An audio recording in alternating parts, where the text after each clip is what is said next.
All right, listeners, welcome back to another episode of He Said, She Said as part of the Wild Well Together podcast. Becca, good to see you again. Good to see you. We're in week 2 of our most Googled questions series. And this week we're talking about what to watch. I have shared some of my favorite shows in the past, and we're talking about cinephiles. I wouldn't get, I'm not to the point that I don't refer to movies as cinema or film. But I do like good movies and I like good shows. So I'm excited to get into this with you. And before we get to it, let's start with some Hilo Buffalo. I want you to kick us off. Yes. All right. Quick. Hi. We are headed to Africa this month to go visit next family. It's been 3.5 years since we've been there. So can't wait to be in Cape Town and beyond. My low is that I feel like we've had a lot of big discussions. So I'm pretty tired, like in my house, which is the discussions are great. The energy is just a lot. And so I'm excited to decompress and take some time, be unplugged. And one of the comments that my son said was, "Mom, I'm so glad you don't have meetings for a while." And I'm like, okay, that says that he's aware of my meetings, which means I'm taking too many while he's around is what I think. I don't know. I need to dig into that more. But where does that come from a 5-year-old? So that would be a low where I'm like, oh, okay, I don't feel like I'm balancing, or that statement says too much to a therapist. So we'll see. And then my buffalo would be, man, I'm just stoked to go to Africa. And Nick gets to be with his family, and I love his family dearly. And so they've become my family too. But it's just a fun place. And so I think everything random of the week is preparing and getting excited. And this is the one story I'll say. The last time that we flew to South Africa, we were sitting on the plane ready to take off, and about 5 minutes before takeoff, Lulu, for 3, 4 months old, spits up everywhere on me, and I had packed clothes for everyone else in the house except for myself, so I ended up showing up in Cape Town 16 hours later, and his uncle was like, "Rough flight, Becca?" Because I was in Nick's clothes and stuff, so just a fun story from the week as we prep to go to South Africa. What about you? High, low, buffalo? By the way, I don't mean to put Nick on blast, but when I talked to him this morning, he said he was not packed. And I was like, great. I would be in the same position, Nick. So this is more of a reflection back on me. He's like, maybe I do have my stuff together because I know Nick does, and Yeah. he's not packed yet, and I would be the same way. So this is good for me. Um, but I'm so excited for you guys. This is gonna be great. Okay, my highlight Buffalo. My high was I resigned this week from work. I've never done that before. I've worked at the same place for 13 years, and so nerve wracking as to what this was going to look like. But I was at peace by the time that it happened. And it went better than I could have expected, which is tied to my buffalo, which is the people just coming out of the woodwork to help me in what's next, which is doing my own thing. So yeah, I'm like humbled, full of gratitude, on a high, really excited about this next chapter of my life, and it feels like I'm getting like the catching a wave on my way out, which is amazing. The low is that it's been a bad sleep week because of excitement of all that. I'm waking up at 3:30 and going, "Whoa, here's like next phase 2 of my career. Here we go." And I'm about to embark on the great unknown. And just a 1-year-old deciding he wants to get up in the 4s 3 times a week. So that is my low as I'm feeling pretty tired related to our last episode. Do y'all do movie nights on Friday or Saturday nights, or what's your family? That might be in order. That might be in order tonight. And congrats to you. Cheers to, yeah, moving into the great unknown. I know there's a lot of emotions around that, but nonetheless, you have been thinking about this, praying about it, being in the space of like, what do we want for our family? And many people stay in their jobs because they feel like they need to provide, and that's a very valiant decision to make. And also for you to say, nope, I'm gonna go out for this, and I see some other opportunities. And I love that you receive the feedback because it's not always guaranteed, but it reflects what you bring to other people's lives that they'd love to partner with you. Thank you. Yeah, I feel that way. That's what I'm leaving feeling an immense sense of gratitude, not vindictiveness, not anger. Like I've worked at one company for 13 years, and it has been my education. It is where I met my wife. It has given me so much, and I'm running to something, not away from something. And so as told to me, I'm leaving on the best possible terms, and that's how I feel back. Like, I feel like I'm leaving my company on the best possible terms, and immensely grateful for it, and also super stoked as to what's next. Love that for you. At some point, May just be, no work at all because I can't there's nothing to be done, I'm just gonna watch a bunch of movies and film, so let's get into it this week. let's get into it, and also, at some point, we need to have you share what it's like to marry. A coworker? Yeah. Oh boy, yeah, I guess it's the second time in my life I'm really shooting my shot here as I go start my own business. The first time was when I, you know, courted my boss, so, Hey, checks out, she's worth it. yeah, Hopefully 3 kids later, I think it was the right move. I know it was. Hopefully, this plays out second best to that playing out, because that's Yeah, it could only be second best. yeah, that's awesome, though. But, yeah, bring us in. Okay, we're gonna talk about movies. You are more of a movie buff or what to watch. I do love my shows, but yeah, I feel like you take it in a different way than me. So, let's get into this for first bit. So, the great genre divide, that was one of the things that people look up or like, "Hey, what do we watch? What am I into?" and all of that. So, let's get into a few of those. Is I'm going down to the fun polling of what are we choosing? Crime, reality TV, sports, documentary, rom-com, action, or psychological thriller. I could do any of those. However, I call them shoot 'em up movies, which I realize is not PC in this day and age. But I tell them like at certain points, I'm like, I'm just done. Like, I don't want to see any more John Wicks. I don't want to see any more great like those types. Sports, I can get down with always. Psychological thriller and true crime, I can also. So what does that say about me? Because I work on the inverse side of that, but love a good one. And then rom-com. In a season where I like am exhausted, as we talked about in the last podcast, I love a good rom-com or just a straight slapstick cheesy comedy. What about you? Follow up on that, do you are you then, like, stuck in the '90s and mid-2000s of the Matthew McConaughey just unbeaten streak of rom-coms before he moved into, like, more serious roles? Because that is truly an unbeaten streak that he had before he moved into, you know, Dallas Buyers Club and all the other things that came after.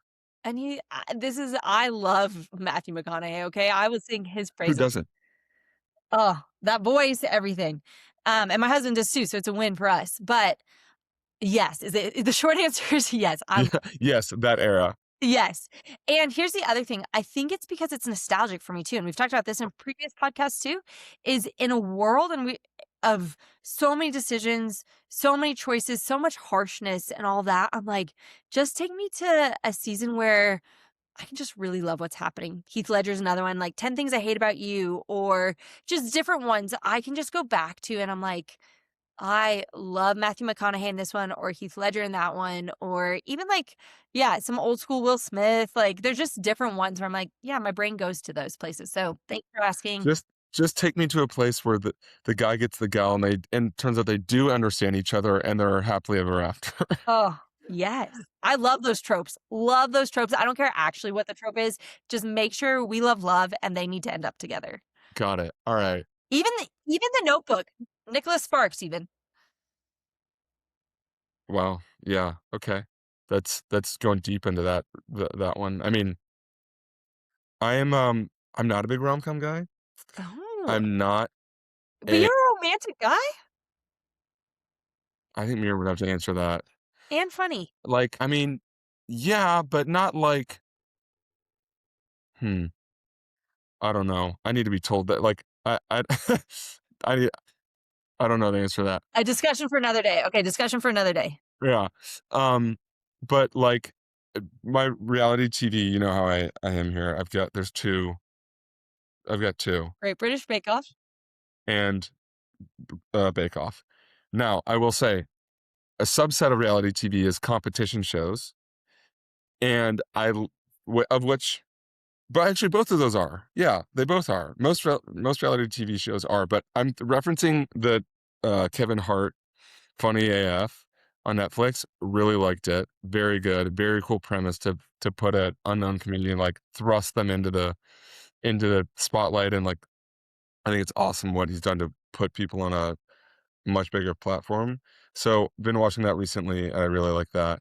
And then there's the occasional one that pops up, but I actually don't like most of them because You can tell they stir the pot. The producers are Yeah. stirring the pot. So as particularly as it relates to, like, love interest stuff, like, I'm out on Love Island. I this is my unpopular opinion, like, I don't need any of it. Love Island, Love Is Blind, and Love on the Spectrum? I don't have any criticisms because I haven't watched enough. I watch about 5 minutes and then I'm out. So, that's my hot take. I don't hold it against anyone who does. Miriam, like, wants to watch her thing, I typically go do something else. So, long-winded answer, true crime, yes, to a certain extent. In the same way, I can't watch anything really that has to do with familial loss or child harm. Oh, Sports, yes, documentaries. Sports documentaries is where Miriam and I overlap, and we can watch something together where it's sports documentaries. Outside of that, there's not much in the Venn diagram. It's like they just barely touch. The two circles touch, and that middle part is sports documentaries. love it. Okay, we do not have any sponsorship by Netflix, but on Netflix right now is GOAT. And if your family, it's about basketball and he's a GOAT. And so if you haven't seen it and you have access to Netflix, so worth it. Fantastic, fantastic movie for families to watch. Need to check it out. Shout out to GOAT. Um, Action, yay or nay for you? Yeah, but less so. I mean, when I'm with my dad, that's all we're watching. When Air Force One, what are you watching? we're only watching some shoot 'em ups, as you would call it, as I would call it too. John Wayne shoot 'em ups? That old school or more like 90s, 2000s? Like, Denzel?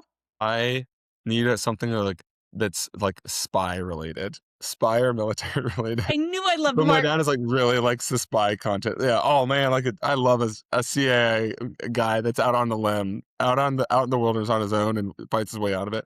But not like yeah, no, he's a junkie. Or like he'll watch any Jason Statham movie about it. Mr. Chambers, I'll come visit you and Miss Chambers any day. I love that. I'm into it. All right. Then going into what watch history says about you. I don't actually know if this is true, but it was part of the research. And so some of the questions is like if Netflix described your personality, what would it say? Mine would say that I'm all over the place, which might be true. But I think it would say I love love. It would also say I love a lot of sports and I like my true crime. Not even true crime. I like my psychological thrillers more. I don't like them to be real. Actually, true crime really scares me because it's a reality and I've seen the effects of what it does to people. So, Yeah. um, My Netflix would say that I like movies, as in, like, I like to watch a well-made movie and not just shows. I like the genre of a movie where you have to tell a complete story in an hour and a half to 2 hours. I think it used to be that was the standard and it was easy, and then we moved to the realm of TV shows that were incredible, like The West Wing, like The Wire, that were 6 episodes, 100 minutes an episode or 60 minutes an episode, and it was like this expanded storytelling format. That's now the default where you can do all this character development, but to be able to now achieve that in an hour and like hour and 20 or 2 hours is really hard to do. So it says that I like movies. Yes, I like the outdoors. Nothing that interesting on Netflix. My YouTube algorithm, however, is thinks that I'm like a homesteader and um I'm a homesteader that likes gourmet food, needs gun cleaning tips, haven't cleaned a gun in 15 years, and that I do home improvement projects and I like tuna fishing. I feel like it checks out. It's true, but like I don't know why it's pegged me as a homesteader and like a tweezer food person. I think it's your inner calling. Let's just call it true adjacent. True adjacent. Yeah, I like that. All right. And then what show are you most embarrassed to admit you loved? There's 2 for me. There is a cheesy Hallmark one, and it's called Virgin River. It's based off of books, and just think like soap opera. And I'm of the age that I could enjoy like a soap opera. I don't know. Soap opera is actually not the right term. People who watch that would be like, there's not enough drama and screaming. There's not screaming. However, it is like all these cheesy arcs every day, but it's feel good at the end of it. I can follow it. So I have binged that. Then the other one that I got hooked on, thanks to Jen, is Dancing with the Stars. I fell in love. Okay, nice. Oh, yeah, yeah, no, I know this about you. I know this Yeah, about you. Yeah, yeah. for It sure. is what it is. What about you? Mine would be the makeup artist contest on Netflix. I mean, like, see above 30 seconds ago about my YouTube algorithm. Why do I like a makeup algorithm, a makeup artist competition? My wife made me watch it. No, they're truly incredible artists. Like what they're just medium is it's on a face, but they're doing insane feats of art. So So my YouTube would say that I'm an incredible artist because I watch tattoos, I watch that, I watch all these painting things on there because 'cause they're quick reels and quick things. I love and the tutorials, unreal, like, all for it, so I'm with you on that. We got into what's the most on-brand show, like, what are we into right now, so we'll skip that, and then here I got into this in the beginning, but we'll wrap up with this, the psychology of rewatching shows. Are you someone who will rewatch a show, or are you, like, on to the next? I will rewatch The Gilmore Office. Girls, Office, Parks and Rec, things like that. Yeah, I'll rewatch The Office on a Southwest flight. Plug me into The Office. Let me just get some Michael Scott, and I'm a happy man. Yeah. So here's a little bit of neuroscience corner since we like to get into it, is full transparency from a young age on, we love and like familiarity. We love comfort, predictability, nostalgia, and stress relief. So for us, going to the boob tube, going to any screen, but especially those ones that we knew and we grew up with, is really good for our soul. I'll call it what it is. Often we say like, "Hey, let's unplug, let's not be on them," but we like familiar, and so having that comfortable thing at the end of a long week, or that show when you're on Southwest and you're heading to the next work meeting, or you're heading on a vacation of the great unknown, where it's like, nope, I'm just gonna plug this in and get to watch something that's gonna make me laugh. That I'm gonna maybe think about something, maybe not, but go into that place of stress relief too. So giving ourselves that permission to get in, watch those shows, and find that, yeah, find that place that allows our attention to come into to less, to calm. So, John, that's another episode though of He Said, She Said. Anything else that you have for us? Wish me luck. Here we go. Can't wait. I'm in business in a couple weeks in this new adventure. So yeah, I appreciate any well wishes, and it's gonna be great. Yeah, it's public. That's so Hey, I'm pumped for you guys to go to South Africa. It sounds like a bucket list trip, and so cool that you're this year multiple trips in and have so much fun with Nick's family there. yeah, thank you so much. Cheers to you making it public and again, going for what you want. The other thing that I see that I've noticed before, but facing this way, talking about screens, is I need to get glasses that don't have the glare. Like that is so nerdy and so cheesy. So, anyways, there'll be a new look, Serving new looks soon. serving new, and your background will be new when you guys rent hotel, motel, or wherever you end up. So, Yeah, who knows? all right, y'all. It could be in a 10-person tent. No, it will not be. I will not let you do that to your We'll get it family. figured out. We will. All right, y'all. That's another episode of He Said, She Said. Get outside, go be with your family or your people, check on everyone. Take care. We'll see you next week. All right, bye bye.